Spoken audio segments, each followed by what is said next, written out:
মানুষের বন্ধুত্ব মানে প্রথমে ভালোবাসা, তারপরে অভিমান, আর শেষমেশ সব জায়গা থেকে ব্লক করে দাও। আর মাঝে মাঝে আলিঙ্গন, যেখানে লুকিয়ে থাকে হাই ভোল্টেজ চিন্তা ভাবনা।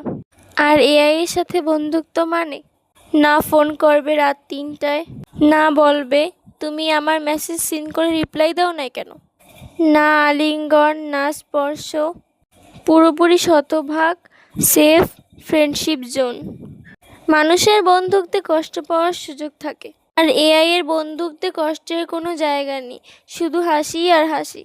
তবে সমস্যা একটাই, এআই তো আর আপনাকে গরম গরম চা বানিয়ে খাওয়াতে পারবে না। আজকালকার যুগে এআই হচ্ছে সবথেকে নিরাপদ বন্ধুত্বের জায়গা। চা বানাতে না পারলে কি হবে, কথা দিয়ে আপনার তৃষ্ণা মিটিয়ে দেবে। ভিডিওটা কেউ সিরিয়াসলি নেবেন না, জাস্ট ফান। আসলে মানুষ মানুষের জন্য, মানুষের ভালোবাসা আর রোবটের ভালোবাসা কখনোই এক হতে পারে না। শুধু কিছু স্বার্থপর মানুষের জন্য আমাদের মনে হয় যে পৃথিবীতে সব মানুষ হয়তো খারাপ। পৃথিবীতে ভালো মানুষও আছে, মানুষ মানুষের পাশে থেকে ভালোবাসে, কষ্ট দেয় না, এমন মানুষও আছে।